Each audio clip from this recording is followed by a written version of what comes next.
Welcome to the Why You Can't Sleep podcast. If you struggle to sleep and you've tried what seems like everything, you are in the right place. There are imbalances in your body that are keeping you awake, and you're going to learn what they are in this show. Now, let's kick off this episode with an inspiring success story from one of my clients who has significantly improved their sleep by correcting the underlying health issues that were causing their insomnia. Hi, everyone. Welcome to another episode. Before I get into this week's episode, I just want to talk about one of my clients who has had major success. So, this client, Teresa, just slept the past 3 nights without sleep meds. So, her insomnia started in July of 2021, completely out of the blue. She never had sleep issues before. She had dealt with anxiety, though, for a lot of her life. But then all of a sudden, she was only able to sleep 3 to 5 hours a night. And so she ended up getting on sleep meds because, of course, she was desperate for more sleep. So we ran some tests. All the tests that I run, it showed that she had copper toxicity. So I've talked about this before, but her copper was through the roof. So something likely caused her body to release all that copper, and so that could have been exactly what caused her insomnia. We'll never know for sure, but that is my guess. She also had depleted sex hormones. She had a parasite and high candida. She had liver detox issues, and she had high cortisol at night, which is likely from the pathogens in her gut and from that liver dysfunction.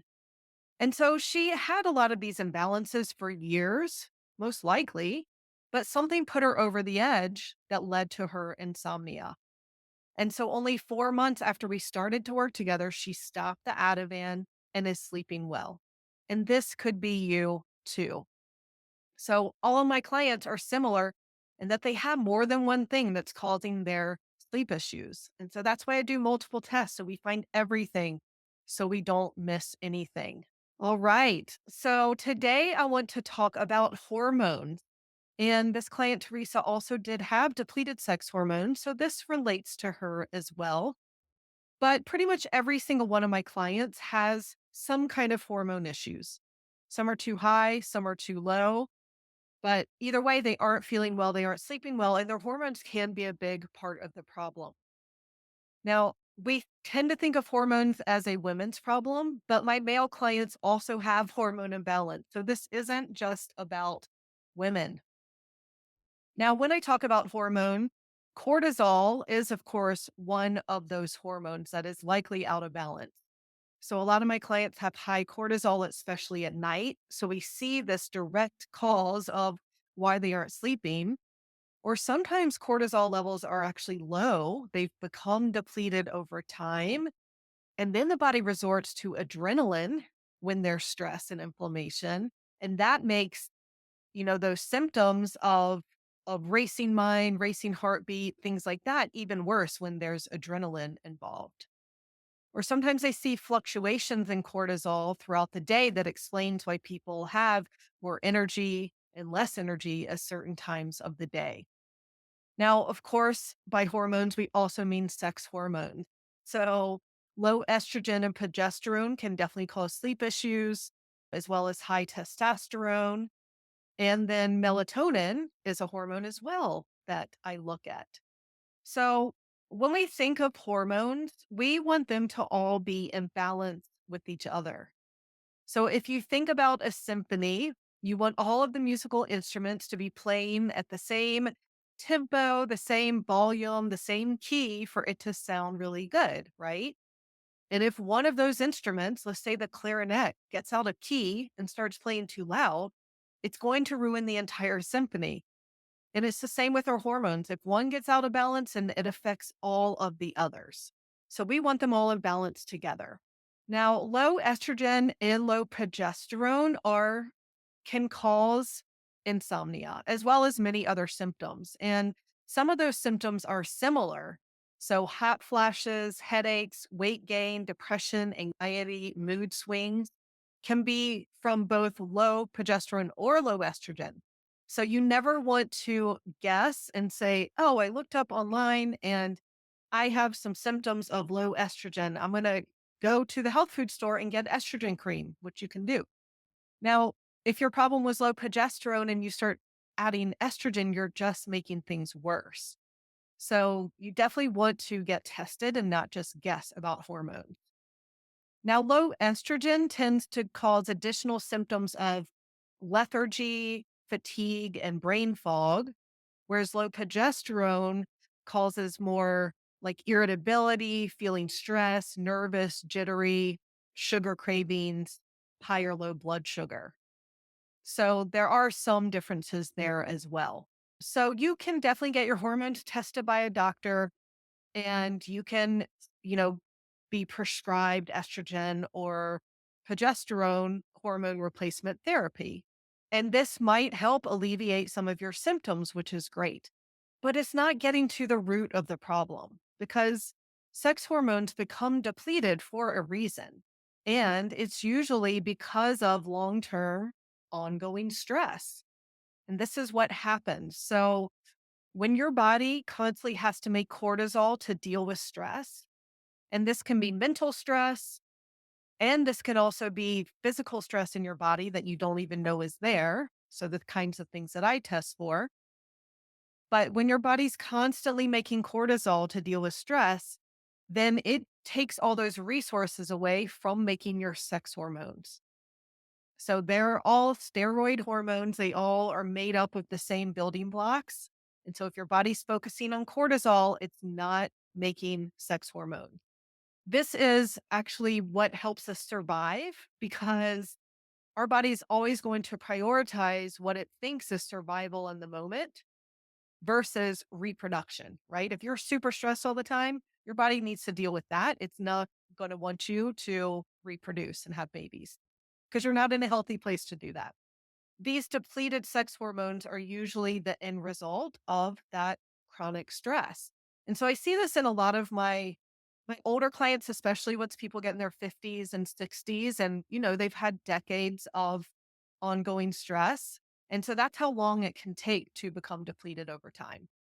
But sometimes I do see very low levels of estrogen and progesterone in women in their 30s. And that can be from being on birth control or also they just had a lot of stress and their body isn't able to make those sex hormones. Now, it's also important to, if you're eating a low cholesterol diet, low fat diet, if you have too low body fat, our hormones are made out of fat and cholesterol. So we need those things. So sometimes diet can play a role too. Or if your gut is damaged or you have H. pylori is a bacteria in the stomach that affects protein digestion, then you aren't getting those building blocks you need to make those hormones. So those are some of the causes of hormones getting depleted over time. Now, another common pattern I see, and especially in men actually, is something called estrogen dominant. So this is when estrogen is high, or at least it's high relative to testosterone for men or progesterone for women. So this can cause a lot of symptoms for women like PMS, heavy or irregular menses, fluid retention and bloating, breast tenderness and weight gain. And then for everyone, it can cause headaches, brain fog, mood swings, depression, irritability, low libido, and sleep disturbances, of course. And a lot of times, estrogen dominance or estrogen is high because the liver isn't functioning properly and it's not able to break down those hormones and get them out of the body like it's supposed to. And so that estrogen just keeps circulating around and building up in the body. So that's usually a sign of poor liver health. Although gut health plays a role, stress and inflammation, heavy metal toxicity, and getting estrogens from the environment and from food. So things like soy or BPA in plastics, those can also cause this excess estrogen. Now, another hormone pattern I see that affects sleep is high testosterone. And this can happen in women. And a sign of this happening in women is getting those whiskers on your chin and chest and face. So those kind of black, dark, prickly hairs, when women get that, then that means that they're testosterone dominant. Also cause irritability or aggression, infertility, acne or oily skin. In men, this is going to cause an enlarged prostate, a deepening voice. And for everyone, this can cause weight gain and insomnia. So definitely something to look at. And then low melatonin is also, not surprisingly, a pattern that I see in some of my clients that is leading to their sleep issues. So I don't recommend melatonin supplements for everyone, but some of my clients are melatonin is low. And so I do recommend that short term because it can help them sleep. And it also has a lot of other important functions in the body. It acts as an antioxidant. So it's important for our immune system and it opposes cortisol.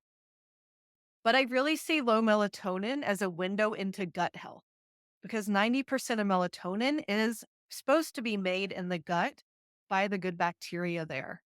So when melatonin is low, then I assume poor gut health, and that's usually confirmed by the GI map that I run, where we see different pathogens and maybe low normal flora happening and contributing to that melatonin or the low melatonin.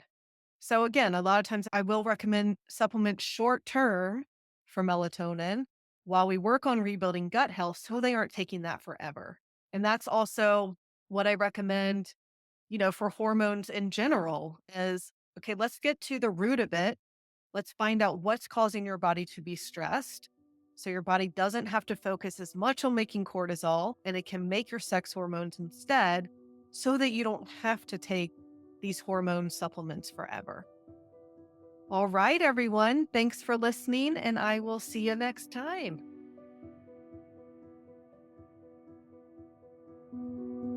Are you ready to take the first step toward figuring out your sleep issues? You want to start with the essentials. So I created the Sleep Essentials program to help you get started improving your sleep.